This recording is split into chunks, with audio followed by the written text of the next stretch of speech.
How to fix Instagram message bug on Android or iOS phone. Hello guys, in today's video I'm gonna show you how to fix Instagram message bug on Android or iOS phone. First, go to settings, scroll all the way down until you find apps, then click apps again.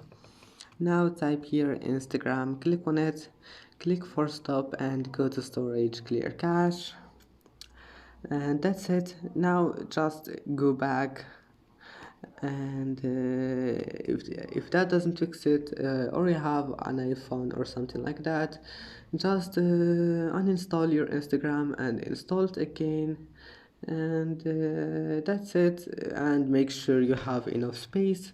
Just go to storage here and clean some space. We can just clean it from your gallery, and that's it. I hope that can fix your problem, and see you in the next video.